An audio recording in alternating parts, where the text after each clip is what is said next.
11:18 de la mañana en la República Argentina. Estos días mirábamos con preocupación, lógicamente, algunos títulos de los periódicos que hablan de una bacteria en nuestra provincia. Incluso uno de los diarios decía 1 de cada 2 misioneros. Entonces uno se preocupa y los medios debemos desarrollar la información, pero por supuesto no podemos. Ese es un tema.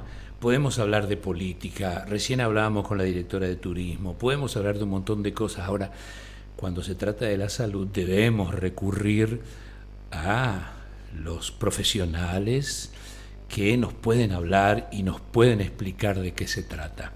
Acudimos entonces para hablar sobre este tema al doctor Walter Insaurralde del SAMIC de la ciudad de El Dorado para desarrollar un poco este tema. Doctor, ¿cómo le va? Pepe Levi le saluda, buen día. Hola, ¿qué tal? ¿Cómo estamos? Buen día. Muy Pepe bien. y para toda la audiencia. Bueno, muchas gracias por atendernos, gracias por su amabilidad. No, por favor.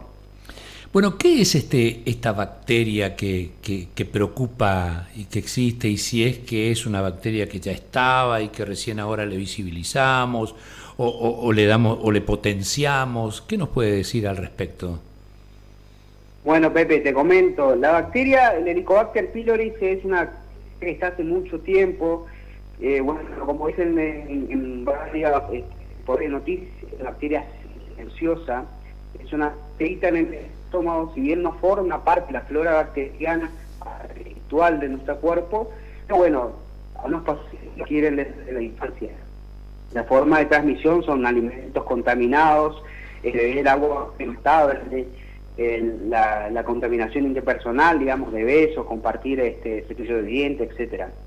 Y es una bacteria que vive exclusivamente en el estómago porque se alimenta de lo que es el moco, que es lo que protege al estómago del jugo gástrico. Entonces, esa bacteria habita ahí y, bueno, genera una ureasa, que es una enzima que lo protege del ácido gástrico. Por eso que muchas veces no genera síntomas cuando la patología ya comienza a hacerse mucho más crónica, la infección es por muchos años, y eso hace que la mucosa vaya perdiendo ese moco, se segregue más ácido, y es cuando el paciente comienza a sentir síntomas que son los malestares como dolor en la boca del estómago, mucha acidez, como algo me hincho, me pesa, todo lo que como tiendo a tener náuseas, etcétera.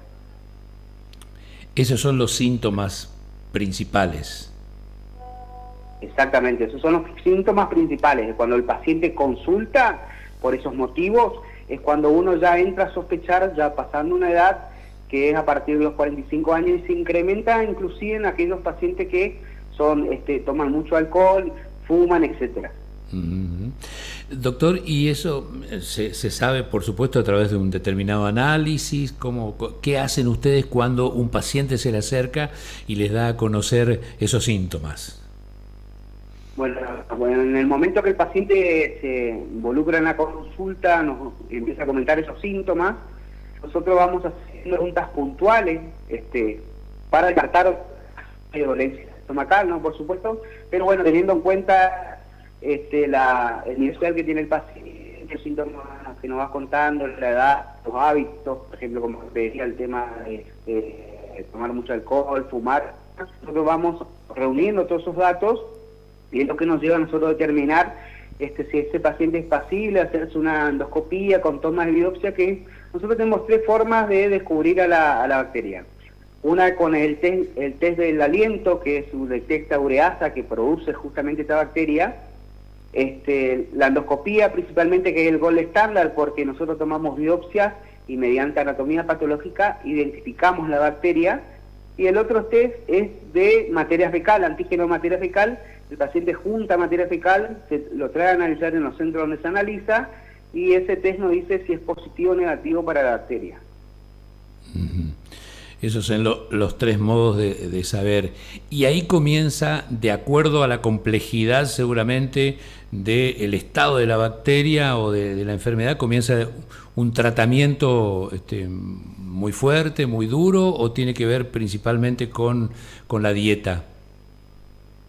Sí, también esto tiene que ver principalmente con la dieta, por supuesto. Hay nosotros, la población argentina es una población donde nosotros tenemos mucha diversidad en dietas mediterráneas, etcétera, más que nada por la ascendencia que tenemos, tanto ascendencia italiana, española, etcétera, tenemos mucha diversidad en dietas.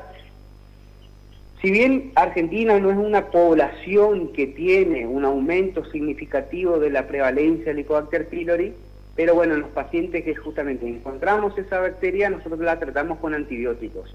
Hoy por hoy la Argentina, un estudio que se hizo, un multicéntrico, donde participaron varias provincias y varios hospitales, se determinó, esto fue hace 5 años, 6 aproximadamente, se determinó que la bacteria tenía resistencia a múltiples antibióticos por el tema de que nosotros tenemos un uso indiscriminado del antibiótico. O sea, nosotros cualquier resfrío tomamos un antibiótico.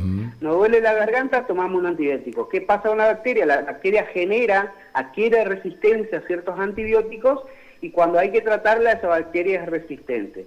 A los únicos antibióticos que no son resistentes a esta bacteria en la población argentina, a diferencia de otros países, es a la amoxicilina, a la claritromicina, al metronidazol y a la levofloxacina. Bueno, nosotros por endoscopía, es fundamental la endoscopía, porque mediante la endoscopía nosotros determinamos cómo está el estómago, qué característica tiene, si tiene imágenes de gastritis y demás, áreas que pueden comprometer, porque lo que hace la bacteria a largo plazo es generar una gastritis crónica. Esa gastritis crónica va avanzando, el estómago deja de generar el moco que protege el cubo gástrico, y eso se va transformando y va adquiriendo la célula del estómago, va adquiriendo una forma adaptativa y va cambiando células que a la larga genera o condiciona el cáncer gástrico. Y el otro tema, opino nada más, ¿no? Seguramente, y le pregunto, tiene que ver con la automedicación. Exacto, esa es la automedicación. Por eso, como te decía, tenemos un uso indiscriminado del antibiótico, que cuando uno, por cualquier sintomatología gripal y demás, toma directamente un antibiótico sin consultar, y esto es lo que genera la resistencia, la automedicación, por supuesto. Tomar otras medicaciones también, aspirina, antiinflamatorios de forma crónica, también eso genera. Seguro. Doctor, ¿y es así más o menos como lo ha publicado algún medio, de que 1 de cada 2 misioneros puede tener esta bacteria y que por ahí no se sabe? ¿Se puede llegar a ese punto? Porque para mí es un punto extremo en realidad.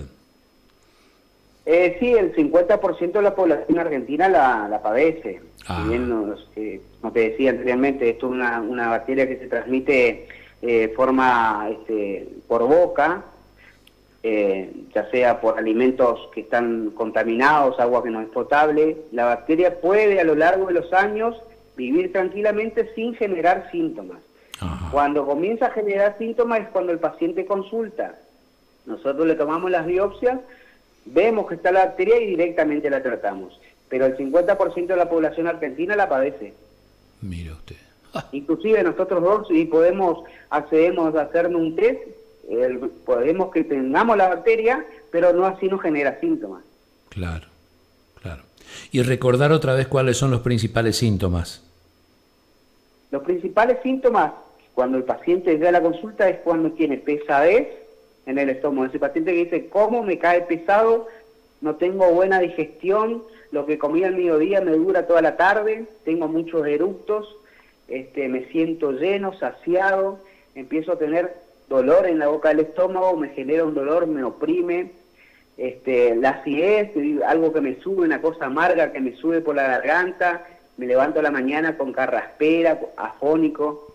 Eso es todo parte del mismo sistema que genera mucho más ácido gástrico para eliminar la bacteria, pero al contrario, está generando mucho ácido gástrico y eso no puede contener todo el estómago y empieza a tener contacto con el esófago, y es cuando nosotros tenemos los síntomas. No es para causar ningún tipo de alarma, pero también puede causar cáncer. A la larga, cuando el paciente empieza a tener síntomas que no se trata, se desgastar,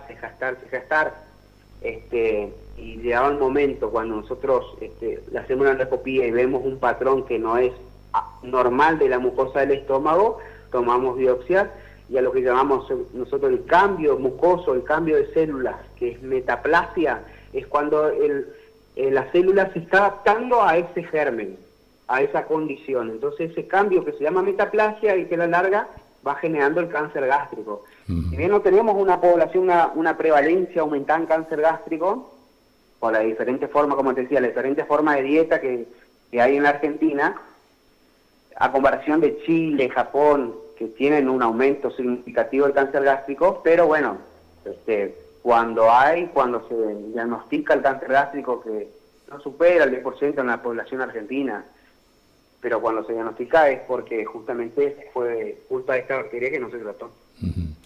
Todo... Es una estirpe, es una de las causales de cáncer gástrico. Hay muchas formas de causar cáncer gástrico, pero el Helicobacter pylori, que es el carcinógeno tipo 1, es el que genera. Si es por bacteria, el cáncer gástrico puede ser generado por otras causas, pero el Helicobacter pylori es uno de los causales. Todo se hace entonces a través de un tratamiento. Primero se hacen los estudios, después el tratamiento. No es nada, digamos, que lleve a cirugía, digamos. No, para nada. Una vez que lo detectamos, de la presencia de cuántos bacilos encontramos en las muestras, nosotros tratamos el Helicobacter pylori y una vez que se erradica, que se elimina la bacteria, el paciente ya no lo puede volver a tener. Si lo tiene nuevamente es porque el tratamiento fue insuficiente. Perfecto. Doctor Walter Insaurralde, muy amable, gracias por atendernos. Seguramente vamos a estar consultándolo sobre esto y otros tantos temas que tiene que ver con la gastroenterología, porque hay mucho para hablar al respecto y vamos a estar comunicándonos para, cuando disponga de un tiempo, charlar con nosotros. Le mando un abrazo grande, muy amable.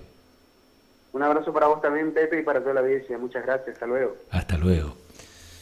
Qué bueno escuchar, qué bueno aprender, entender, saber de las cosas que tienen que ver con la salud. Para eso hay que hablar con la gente que sabe, sin dudas. 11:30 de la mañana.